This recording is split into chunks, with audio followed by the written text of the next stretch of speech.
Assalamualaikum warahmatullahi wabarakatuh. Berjumpa kembali dengan saya Rahmat Hidayatullah. Di sini saya sudah menyiapkan kontaktor dengan wiring DOL atau direct online.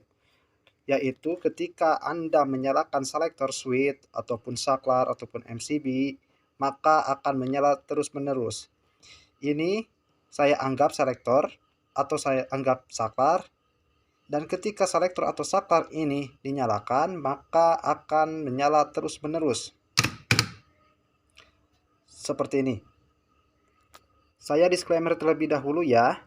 Jika Anda mempunyai suatu perusahaan dan suatu perusahaan itu bergantung terhadap jalannya motor tersebut, tapi dalam suatu kasus motor itu trip, maka motor itu akan mati dan produksi Anda akan terhambat ataupun berkurang.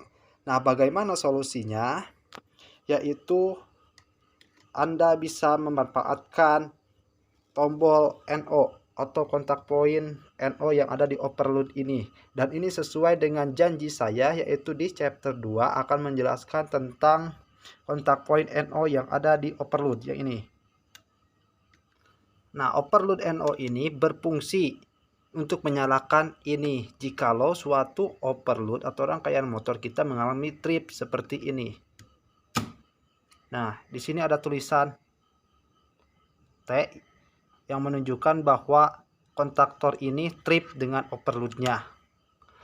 Nah, fungsi ini, lampu ini bisa diganti dengan alarm sehingga ketika terjadi trip atau motor mati, maka akan memberitahu kita dengan bunyi alarm tersebut sehingga kita bisa memperbaiki atau merepair dengan cepat dan akhirnya produksi tidak terlalu terganggu atau aman.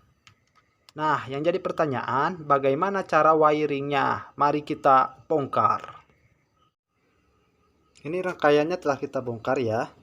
Saya telah menyiapkan dua lampu warna merah dan warna kuning. Nah, lampu ini telah saya rangkai untuk positif dan negatifnya. Langkah pertama, teman-teman, masukkan kabel ke sini lalu menuju ke sini ke kontaktor input. Langkah kedua,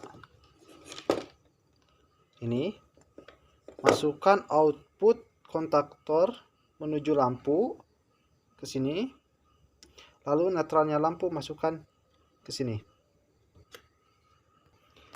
Langkah ketiga, masukkan kabel dari sini menuju selektor atau saklar. Ingat ya, saya menganggap ini tadi saklar ataupun selektor. Langkah keempat, masukkan kabel dari output saklar ataupun selektor menuju NC overload. Yang ini, poin nomor 95.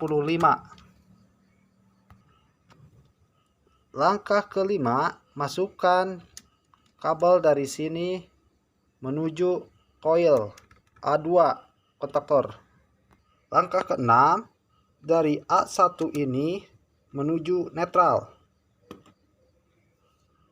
Langkah ketujuh, ambil pasa dari selektor atau saklar ini menuju ke NO ini, NO overload. Langkah terakhir, dari NO ini hubungkan terhadap lampu yang warna merah untuk petunjuk trip, atau bisa diganti lampu ini dengan alarm, dan netralnya masukkan ke sini. Rangkaiannya telah terpasang, sekarang tinggal uji coba. Naikkan MCB untuk motornya, lalu nyalakan selektor ataupun saklarnya. Ini lampu akan menyala terus-menerus, dan apabila terjadi trouble dan mengakibatkan overload trip, maka si overload akan memberitahu terhadap lampu yang akan berwarna merah dan ini mati, ataupun yang ini mati, ini berbunyi jikalau diganti dengan alarm seperti ini. Kita tripkan. Nah, seperti ini, ada tulisan T. Nah, dia perlu. Cukup simpel teman-teman. Tolong dukung channel ini dengan cara subscribe dan like. Di pertemuan yang akan datang, teman-teman, kita akan membahas fungsi dari NC yang ada di kontaktor. Ini nih, NC yang ada di kontaktor ini. Apa saja fungsinya? Tunggu di pertemuan yang akan datang. Wassalamualaikum warahmatullahi wabarakatuh.